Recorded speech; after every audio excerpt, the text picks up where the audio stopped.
que je trouve que le travail que fait l'association dans le quartier ont du talent est tout simplement formidable. Que nous en sommes donc, BNP Paribas, partenaire de la première heure, que c'est une grande fierté pour moi. Et partenaire, ça veut dire partenaire à tout niveau. Et je crois que la dimension qui me fait le plus plaisir, c'est le côté partenariat humain, en ce sens que nous avons parmi nos équipes des collaborateurs donc, qui sont parrains, marraines. Ça veut dire qu'on a 10 fois trop de jeunes dans des filières qui vont être des filières où il y aura trop de monde.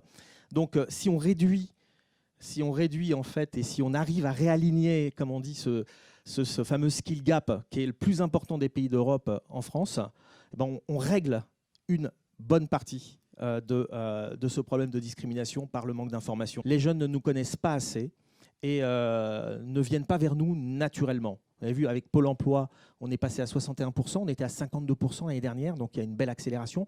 Ce n'est pas assez. Si on veut tenir l'objectif 100 000, on se doit d'être le dispositif de référence de l'accompagnement des jeunes ou diplômés issus d'univers défavorisés. Et ça, on a besoin effectivement du soutien massif des instances publiques. Ces comptes ont fait l'objet d'un audit préalablement à leur validation par notre commissaire aux comptes, qui a souligné la qualité des procédures internes qui étaient mises en œuvre ces derniers mois au sein de l'association, et également le choix qui a été fait par l'association de systématiquement mettre en concurrence ses fournisseurs. Nous proposons à l'Assemblée générale quelques modifications des statuts. Cette modification, d'une part, laisse la capacité d'ouvrir le CA à 3 PME, alors qu'avant, nous n'en avions que 2 possibles dans le collège des entreprises. La deuxième modification, c'est de pouvoir faire entrer une collectivité, justement, de zone rurale à l'intérieur du conseil d'administration. Et quelque chose qu'on se devait de faire, me semble-t-il,